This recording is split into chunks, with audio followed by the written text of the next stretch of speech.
Hello dear students, welcome to KSM tutorial. आज आम सप्तम श्रेणी गणित प्रकाश बहिर पंचम अध्याय समांतर सरल रेखा और छेदक विषय आलोचना करवा। पिला माने पूर्वर मु पार्ट 1 to 4 विषय आलोचना करिछि एवं से वीडियो लिंक मु डिस्क्रिप्शन बॉक्स रे देई देइछि। पिला माने वीडियो भलो लागिवो लाइक करिवो एवं चैनल टिकु सब्सक्राइब करने को जमा भी भूलिबो नहीं एवं वीडियोटी भलो लागिले तुम सांग माननकु शेयर मध्य करिदबो। किछि यदि डाउट रहिबो कमेंट बॉक्स रे जणैबो। तो चलो आमे स्टार्ट करबा 5.5 जो अछि छेदक। तो देखो आमे पूर्वरु दुईटी रेखार छेद विषय रे आलोचना कलु। एबे गोटिए छेदक दुईटी भिन्न भिन्न रेखा को छेद कले उत्पन्न होउतिबा नूतन तथ्य को आलोचना करबा। तो देखो आमे आगरु कोन जानिथिले ना देखो दुईटी रेखा माने एठी रेखा है कि दुईटी रेखा कौन कहते ना गोटे ये आलोचना करते कि गोटे रेखा कौन कहते प्रो दुईटी रेखार छेद विषय में जानी मैंने दुईटी रेखा खंड परस्पर को छेद जो करुले से विषय में जानी। एबे कौन कले ना गोटे छेदक ये देखो छेदक गोटे रहा ये टी छेदक एवं भिन्न भिन्न रेखा को तो ये एल गुटे आमर रेखा एवं एम गुटे रेखा। तो नूतन तथ्य को आम आलोचना करवा। तो देखो उपरोक्त चित्र 5.14 एल और एम रेखा को टी रेखा छेद करुछि। एठारे टी रेखा को कौन कुहाजिबो ता माने ए जो टी रेखाटा को एटा को कुहाजिबो छेदक बोली कुहाजिबो। छेदक हला कुहा जाय। चित्र रे लक्ष्य कर गोटिए छेदक दुईटी भिन्न भिन्न रेखा को छेद कले 8टी कोण उत्पन्न हुए।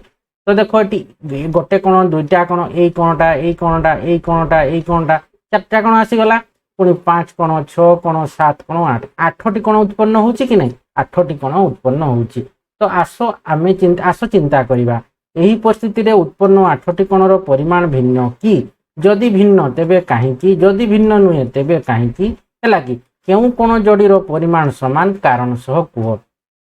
तापर देखो अछि 6 कोण 5 कोण 4 कोण 3 कोण 2 कोण मध्य किछि संपर्क अछि कि। तो देखो 6 कोण 5 कोण हमर एठी देखो फास्ट हमें जानिछे कोन ना देखो 1 कोण 3 कोण कोण विपरीत कोण बा प्रतिप कोण 2 कोण 4 कोण कोण हला विपरीत बा प्रतिप कोण।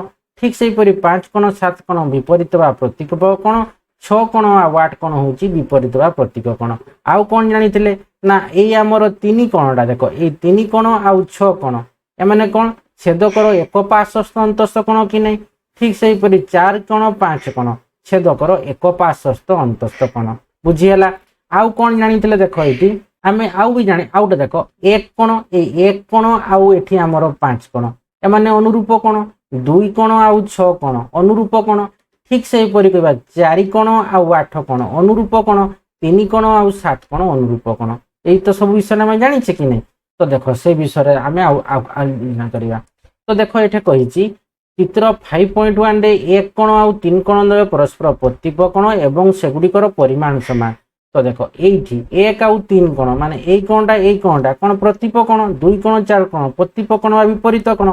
तो ए कोणर परिमाण गा समान बुझी हला कि नै। आउ ए 3 कोण आउ 6 कोण एगुडा कहूची छेदकर एकपार्श्वस्थ अंतस्थ कोण कि नै ता माने एकपार्श्वस्थ अंतस्थ कोणर परिमाणर समष्टि केते 180 डिग्री बोली हमें जानिछे। माने 3 कोण आउ 6 कोण मिसले 180 डिग्री बुझी होची।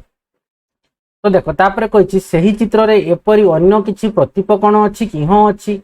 तो को कोण गुडा को प्रतिप कोण 1 कोण 3 कोण तो प्रतिप कोण। तो देखो 1 कोण और 3 कोण आउ कोण प्रतिप 2 कोण और 4 कोण प्रतिप कोण हैला कि 5 कोण और 7 कोण प्रतिप कोण 6 कोण और केते हेबो हमर 8 कोण। एई गुडा को होछि कोण ना प्रतिप बा विपरीत कोण प्रतिप बा विपरीत कोण बुझी हला कि नै। तो सेटा कहिछि 1 आउ 3 द्वय परस्पर प्रतिप कोण सेगुडिकर परिमाण समान। तो से चित्र रे एपरि अन्य किछि प्रतिप कोण अछि कि हां एई गुडा को सब होछि अछि प्रतिप कोण बा विपरीत कोण।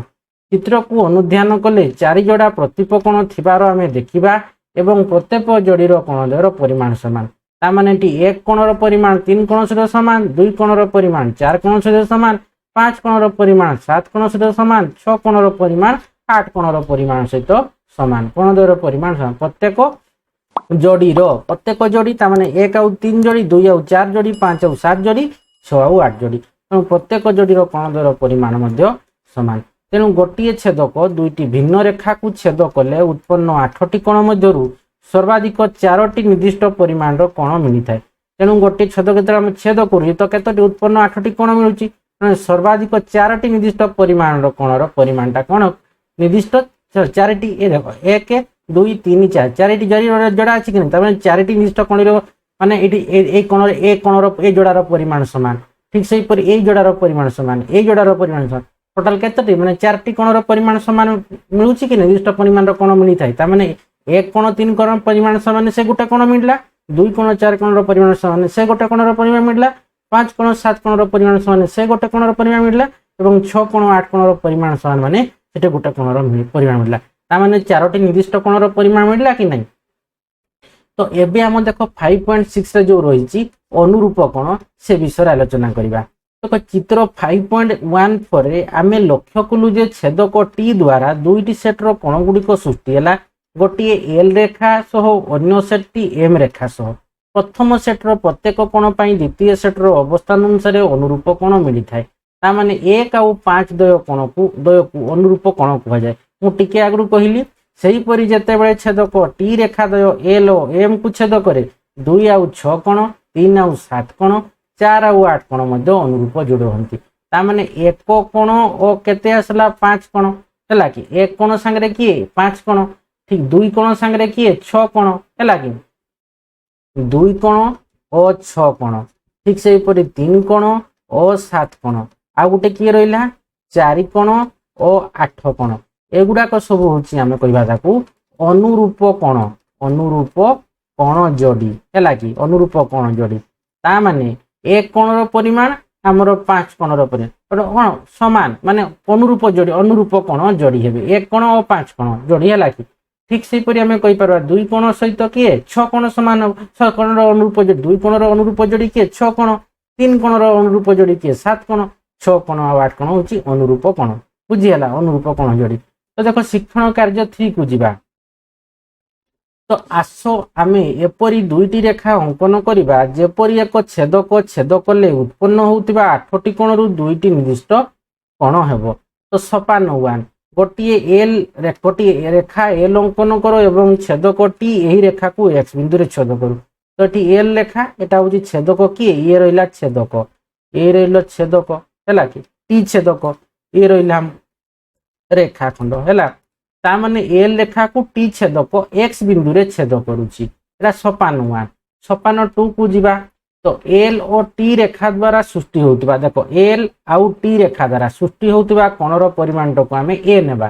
तो मने करो ए कोण परिमाण देछि केते ना 60 डिग्री। तो वर्तमान सृष्टि हेतिबा कोण गुडी करू केतेक निर्दिष्ट परिमाण रो कोण हेबो। जदि गोटिए कोणर परिमाण 60 डिग्री तेबे सन्निहित कोणर परिमाण 120 डिग्री हेबो। आमे तेणु निर्दिष्ट दुईटी कोणर तेणु आमे दुईटी निर्दिष्ट कोणर कोण समूह पाइलु। जदि तो ये 60 डिग्री हैला ता माने ये हैला कोण, ये भी हमर कोण आसबो ये 120 डिग्री आसबो कि नहीं, 120 डिग्री आसबो। सन्निहित कोण कि नहीं बुद्धि धर जदि ये 60 ये जदि हमर 60 डिग्री ये होची 120 सन्निहित कोण एई कोणटा केते हेबो देखो ये होची प्रतिभा विपरीत कोण। तो ये 120 माने ये भी आसी जीवो 120, ये केते आसबो ये 60 माने एई कोणटा बेस जीवो 60 डिग्री। तो दुईटी आमे निर्दिष्ट कोण पाइलु गोटे 60 डिग्री आ गोटे पाइलु आमे 120 डिग्री। तेणु आम दुईटी निर्दिष्ट कोणर परिमाण कोण समूह पाइलु। तेणु आमे जेतेबेले छेदक टी को छेद करुथिबा अन्य एक रेखा अंकन करिवु जेपरि एई रेखाटीर छेदरु सृष्टि होउथिबा कोण 60 डिग्री किंबा 120 डिग्री हेबो। सोपान 3 को जीवा। छेदक टी ऊपर एक बिंदु y निया जाऊ। तो टी ऊपर आमे गोटे बिंदु देखो टी y नेले छेद करे हैला कि। तापर देखो सोपान देखो 4 को जीवा। y बिंदु मध्य देई आउ गुटे आमे कोन करबा ना एम रेखा अंकन करबा। एठी एम रेखा अंकन कलु जेपरि कि छेदकर जेउ पार्श्व रे ए कोण अछि सेही पार्श्व रे या 60 डिग्री कोण अंकन करिवो। ता माने देखो एठी ए कोण एठी 60 डिग्री कोण अंकन कला तो सेही पार्श्व रे ये 60 डिग्री कोण सृष्टि कला। एही अंकन पई ट्रेस पेपर किबा प्रोट्रैक्टर व्यवहार करिवो। एठी प्रोट्रैक्टर व्यवहार करिकरी किबा हमर कंपास पेंसिल स्केल छेदकर व्यवहार करिकरी भी करि पारबो। तेमते केते आसला एठी हमर 60 डिग्री ता माने ए कोण भी 60 डिग्री बी कोण भी 60 डिग्री व्यवहार करि परिबा हैला। तापर देखो कोन कहिची एल ओ एम रेखाद्वय मध्य किसी संपर्क कौच कि यही रेखाद्वय समांतर हेबे कि हाँ ए रेखाद्वय परस्पर प्रति कौन है समांतर हे एल रेखाटा एम रेखा प्रति समांतर हे देख ये अलरेडी कौन आम के 60 डिग्री तो ये कौन आम पाइले के 60 डिग्री है कि तेणु कोण गुड़ाक माने ए कोण गुड़ाक सामान अच्छी कि नहीं ता माने एठी आमे कहि पारबा ए कोण समान बी कोण 60 डिग्री कि नहीं तो आमे कौन जानिछे अनुरूप कोण कि नहीं ए कोण आ बी कोण होची हमर अनुरूप कोण जोड़ी है कि अनुरूप कोण समान तेणु एठी एल आउ एम होची कोण हेबे ना समांतर हेबे तेणु एही रेखाद्वय समांतर हेबे कि हाँ रेखाद्वय परस्पर समांतर हेबे तो ए कोण एवं बी कोण द्वय अनुरूप कोण यह एल ओ एम रेखार छेदक टी रु सृष्टि यही अनुरूप कोण द्वयर परिमाण कौन हेबो समान हेबो तेणु 60 डिग्री तो आम जानले कौन ना एकांतर कोणर परिमाण भी समान एवं अनुरूप कोणर परिमाण भी समान बुझीगला कि नहीं एवं प्रतिपवा विपरीतर कोणर परिमाण भी समान एगुड़ाक आम जानले तो तापर देख अच्छी एठारे आम लक्ष्य कलु कौन ना दुईटी भिन्न रेखा को एक छेदक छेद कले उत्पन्न होउथिबा अनुरूप कोण समान हेले रेखाद्वय परस्पर प्रति समांतर हम तो एठू आम कौन जानले दुईटा सरल रेखा अच्छी ये छेदक जदि ए कोणटा समान हेबो ता माने आमे कहि परबा तोर एठी दुईटा रेखा ने एलटा एम सहित कौन हेबो समांतर हेबो बुझीगला कि नहीं जदि अनुरूप कोण समान हेले कौन हेबो ना समान हेले दुईटा रेखाखंड कौन हेबो ना परस्पर समांतर माने एल रेखाटा एम रेखा प्रति समांतर हैला तो मने कर गोटे छेदक दुईटी समांतर सरल रेखा को छेद करुच्ची तो यहाँ हूँ धर गोटे आम ना मन कर गोटे छेदक धर ये टी छेदक एल आउ एम दुईटी समांतर सरल रेखा अच्छी छेद करुच्ची एठारे सृष्टि होता अनुरूप कोण मध्य संपर्क कौन हम ताने ये अनुरूप कोण हूँ सामान हम आम जानले कौन अनुरूप कोण सामान है बेले आम टिके आगु पढ़ले कौन दुईटा रेखाखंड समांतर बुझीगला कि नहीं जदि दुईटा रेखाखंड समांतर हेबे अनुरूप कोण समान हम ताने यही कोण ए कोण अनुरूप कोण यही कोणटा आउ यही कोणटा अनुरूप कोण यही कोण अनुरूप कोण यही कोण अनुरूप कोण बुझीगला कि नहीं जदि दुईटा रेखाखंड समांतर हेबे अनुरूप कोण गुड़ाक परस्पर समान हेबे बुझीगला एवं अनुरूप कोण जदि समान हेबो तो दुईटा सरल रेखा कौन हेबे समांतर हेबे बुझीगला तो मन कर गोटे छेदक दुईटी समांतर सरल रेखा को छेद करुच्ची एठारे सृष्टि होता अनुरूप कोण मध्य संपर्क कौन हम तो ये आम संपर्क कौन है ना दुईटी है कि अनुरूप सॉरी आमर संपर्क कौन है ना अनुरूप कोण लिखिदेव है अनुरूप कोण मान समान अनुरूप कोण मान समान बा अनुरूप कोण जोड़ी लिखिदियो अनुरूप कोण जोड़ी परस्पर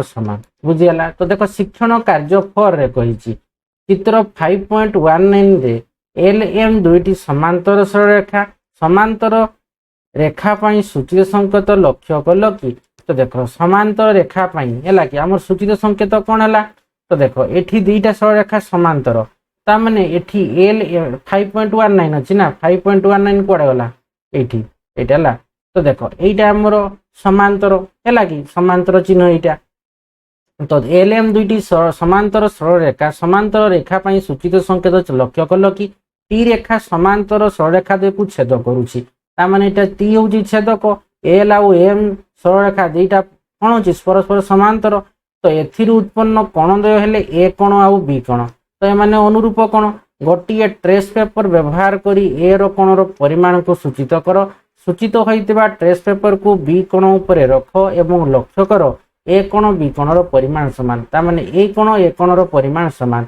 तो ए कोण समान बी कोण तो माने कोण ना अनुरूप कोण बुझीगला तो वर्तमान ए कोण बी कोणर परिमाण को प्रोट्राक्टर सहायता मापी परीक्षा कर कोण द्वयर परिमाण समान है कि हाँ समान है तो देख ये कही दुईटी समांतर सरल रेखा को छेदकटीए छेद कले उत्पन्न होउथिबा अनुरूप कोण द्वयर परिमाण सर्वदा समान तो यहाँ कहूँ तुम मन रखिदेव कौन ना दुईटी समांतर सरल रेखा को ଛେଦକଟିଏ ଛେଦ କଲେ ଉତ୍ପନ୍ନ ହେଉଥିବା ଅନୁରୂପ କୋଣଦ୍ୱୟର ପରିମାଣ ସର୍ବଦା ସମାନ।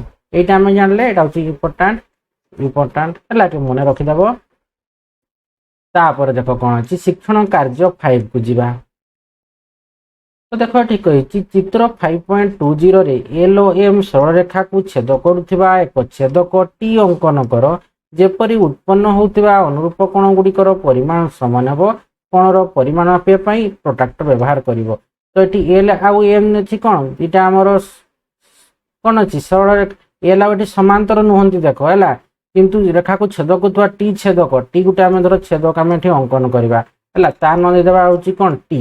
ତ ଉତ୍ପନ୍ନ ହେଉଥିବା ଅନୁରୂପ କୋଣ ଗୁଡ଼ିକ ମାନେ ଏ କୋଣର ପରିମାଣ ଏ କୋଣର ପରିମାଣ ଅଙ୍କନ କର ଯେପରି ଉତ୍ପନ୍ନ ହେଉଥିବା ଅନୁରୂପ କୋଣ ଗୁଡ଼ିକର ପରିମାଣ ସମାନ ହେବ। କୋଣର ମାପିବା ପାଇଁ ପ୍ରୋଟ୍ରାକ୍ଟର ବ୍ୟବହାର କର। ତ ଆମେ ଏଠି ଏମିତି କରିବା ଯେମିତିକି କୋଣ ଗୁଡ଼ାକର ପରିମାଣ କ'ଣ ହେବ ସମାନ ହେବ। ତ କିନ୍ତୁ ଏଠି ସମାନ ହେବ ନାହିଁ କି ପାଇଁ ନା ଏଠି ଏଲ୍ ଓ ଏମ୍ ସରଳ ରେଖା ସମାନ୍ତର ନୁହନ୍ତି। ଯଦି ସମାନ୍ତର ନୁହନ୍ତି ତା ମାନେ ଦେଖ ଏଇ କୋଣଟା ସମାନ ହେବ କି ସମାନ ହେବ ନାହିଁ, ବୁଝିହେଲା କି ନାହିଁ। ତେଣୁ ଅନୁରୂପ କୋଣ ଗୁଡ଼ିକର ପରିମାଣ ସମାନ କରିବା ପାଇଁ ଛେଦକ ଅଙ୍କନ କରିପାରିଲ କି? ତ ଦେଖ ସମାନ୍ତର ଥିଲେ ଯେମିତି ତୁମେ ସେଟା ସମାନ ହେବ ନା। ଯଦି ଏଟା ଦେଖ କହିଛି ସେଇଟା କହିଲା ଯଦି ସରଳରେଖା ଦ୍ୱୟ ସମାନ୍ତର ହୋଇନଥିବେ ତେବେ ଏହି ସରଳରେଖା ଦ୍ୱୟର ଛେଦକ ଦ୍ୱାରା ଉତ୍ପନ୍ନ ଅନୁରୂପ କୋଣ ଗୁଡ଼ିକର ପରିମାଣ ସମାନ ହେବ ନାହିଁ। ତ ଏଇଟା ଆମେ ଜାଣିଲେ ଗୋଟେ ଯେ ହେଲା ଯଦି ସରଳରେଖା ଦ୍ୱୟ ସମାନ୍ତର ହୋଇନଥିବେ ହେଲା ତେବେ ଏହି ସରଳରେଖା ଦ୍ୱୟର ଛେଦକ ଦ୍ୱାରା ଉତ୍ପନ୍ନ ଅନୁରୂପ କୋଣ ଗୁଡ଼ିକର ପରିମାଣ ସମାନ ହେବ ନାହିଁ। এটা মনে রখিদেব। যদি ଆମ ରେଖାଖଣ୍ଡ ଦୁଇଟା ସମାନ୍ତର ତେବେ ଯାଇ ଅନୁରୂପ କୋଣ ଛେଦକଟା ଯୋଉ ଆମେ ଆଙ୍କିଥିବା ଛେଦକର ଅନୁରୂପ କୋଣ ଗୁଡାକର ପରିମାଣ ସମାନ ହେବ। ଯଦି ସରଳରେଖା ଦ୍ୱୟ ସମାନ୍ତର ନେବେ ଏ କ୍ଷେତ୍ରରେ ଦେଖ ସରଳରେଖା ଦ୍ୱୟ ସମାନ୍ତର କି ସରଳରେଖା ସମାନ୍ତର ନୁହେଁ, ଏମାନେ ପରସ୍ପରକୁ କ'ଣ କରିବେ ଛେଦ କରିବେ, ଆକୁ ଗଲେ କ'ଣ କରିବ ଛେଦ କରିବେ। ତେଣୁ ଏଠି ଏଇଟାକୁ ଆମେ କହିବା କ'ଣ ନା ଏଇଟା ହେଉଛି ସମାନ୍ତର ସରଳରେଖା ନୁହନ୍ତି। ଯଦି ସମାନ୍ତର ସରଳରେଖା ଯଦି ସମାନ୍ତର ସରଳରେଖା ଦ୍ୱୟ ମାନେ ସରଳରେଖା ଦ୍ୱୟ ଯଦି ସମାନ୍ତର ହୋଇନଥିବେ ତେବେ ସରଳରେଖା ଦ୍ୱାରା ଛେଦକ ଦ୍ୱାରା ଯେଉଁ ଉତ୍ପନ୍ନ କୋଣ ଗୁଡାକ ଏମାନେ ଅନୁରୂପ କୋଣ ହେବେ ନାହିଁ। ମାନେ ଅନୁରୂପ କୋଣ ମାନେ କ'ଣ କୋଣ ଗୁଡାକର ପରିମାଣ ମଧ୍ୟ କ'ଣ ହେବ ସମାନ ହେବ ନାହିଁ। ମାନେ ଏ କୋଣର ପରିମାଣ ସମାନ ହେବ ନାହିଁ, ଠିକ ସେହିପରି ଏ କୋଣର ପରିମାଣ କେବେ ବି ସମାନ ହେବ ନାହିଁ। ତେଣୁ ଆମେ ଜାଣିଲେ କ'ଣ ଯଦି ଅନୁରୂପ କୋଣର ପରିମାଣ ସମାନ ହେବ ତେବେ ସେ ରେଖା ଦ୍ୱୟ ସମାନ୍ତର ହେଇଥିବା ଦରକାର, ତେବେ ଯାଇ ଅନୁରୂପ କୋଣ ଗୁଡ଼ିକର ପରିମାଣ ସମାନ ହେବ। ଆଉ ଯଦି ସରଳରେଖା ଦ୍ୱୟ ସମାନ୍ତର ହୋଇନଥିବେ ତେବେ ସରଳରେଖା ଦ୍ୱୟର ଛେଦକ ଦ୍ୱାରା ଉତ୍ପନ୍ନ ଅନୁରୂପ କୋଣ ଗୁଡ଼ିକର ପରିମାଣ ସମାନ ହେବ ନାହିଁ। ବୁଝିହେଲା ନାହିଁ? ତେଣୁ ଆଜି ବୁଝିହେଲା ନା? ତ ଆଜି ଆମେ ଏତିକି ହିଁ ଆଲୋଚନା କରିବା। ନେକ୍ସଟ ଭିଡ଼ିଓରେ ଯେଉଁ ଅଛି ଆସ ସମାନ୍ତର ରେଖା ଅଙ୍କନ କରିବା ତା ନେକ୍ସଟ କ୍ଲାସରେ ଆଲୋଚନା କରିବା। ଆଶା କରୁଛି ପିଲାମାନେ ଭିଡ଼ିଓଟାକୁ ଭଲ ଭାବେ ବୁଝିପାରିଥିବ। ଭିଡ଼ିଓଟାକୁ ଲାଇକ୍ କମେଣ୍ଟ ଏବଂ ପ୍ରଚୁର ମାତ୍ରାରେ ସେୟାର କରିବ। ଯେଉଁମାନେ ଏପର୍ଯ୍ୟନ୍ତ ଚ୍ୟାନେଲ ଗୁଡ଼ିକୁ ସବସ୍କ୍ରାଇବ କରିନ ଅତିଶୀଘ୍ର ଚ୍ୟାନେଲକୁ ସବସ୍କ୍ରାଇବ କରିନେବ ଏବଂ ପାଖରେ ଥିବା ବେଲ୍ ଆଇକନଟିକୁ ଦବାଇ ଦେବ, ଯାହାଫଳରେ କି ମୁଁ ଭିଡ଼ିଓ ଛାଡ଼ୁଥିବ ତୁମ ପାଖକୁ ନୋଟିଫିକେସନ ପଳାଇବ, ଫଳରେ ତୁମେ ଜାଣିପାରିବ। ଧନ୍ୟବାଦ।